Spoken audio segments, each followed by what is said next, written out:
दुनिया में कई तरह के जीव जंतु हैं। इनमें से बहुत से जानवरों की पूंछ होती है, जैसे गाय, कुत्ता, बंदर, गिलहरी और कंगारू की। पूंछ मछलियों की भी होती है।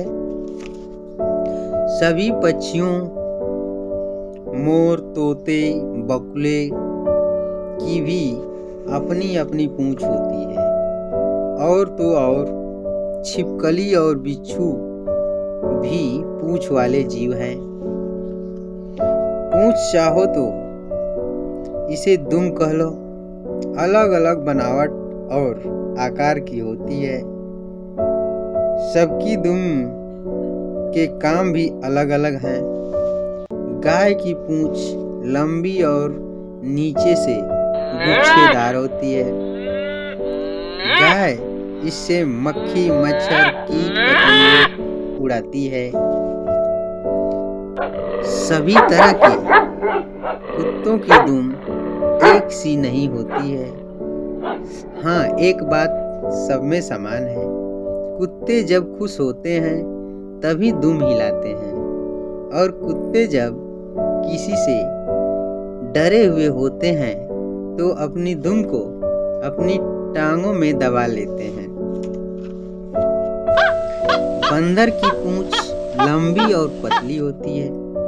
बंदर जब एक डाल से दूसरी डाल पर कूदता है तो वह दुम ही उसके शरीर को संभाले रहती है। गिलहरी अपनी लंबी गुच्छेदार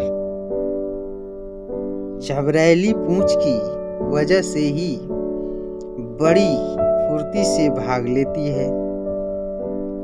एक डाली से दूसरी डाली कूदती फिरती है।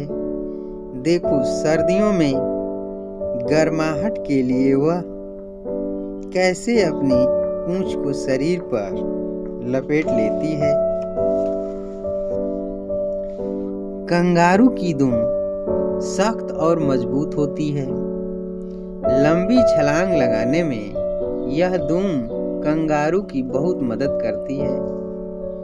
बैठने के समय कंगारू अपनी दुम पर आराम से शरीर को टिका लेता है। मछली की पूंछ उसके लिए सबसे काम की चीज है। पानी में इधर उधर घूमने फिरने और जहां चाहे मुड़ने में मछली की पूंछ ही उसकी मदद करती है। उड़ते समय पक्षी दिशा बदलने के लिए पूंछ का ही प्रयोग करते हैं। मोरनी को खुश करने के लिए मोर अपनी लंबी सुंदर पूंछ को फैला लेता है।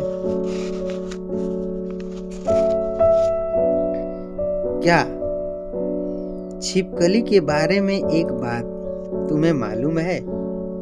कई बार आपस में लड़ते समय छिपकलियां अपनी दुम को शरीर से अलग कर भाग खड़ी होती हैं। कुछ दिनों में फिर उनकी नई दुम निकल आती है। तुमने बिच्छू के डंक के बारे में सुना होगा। बिच्छू का डंक उसकी पीछे से मुड़ी हुई लंबी सी पूंछ में ही छिपा है। बिच्छू अपने भोजन के लिए कीट पतंगों का शिकार इसी डंक से करता है। हनुमान जी की पूंछ की कहानी तुम्हें याद है ना? हनुमान जी ने रावण को सबक सिखाने के लिए अपनी पूंछ से सारी लंका ही जला डाली। क्या तुम्हें मालूम है, पहले आदमी की भी पूंछ हुआ करती थी। धीरे धीरे वह अपने आप ही छोटी होती गई। छोटी होते होते बिल्कुल गायब ही हो गई, क्योंकि आदमी उसका इस्तेमाल ही नहीं करता था।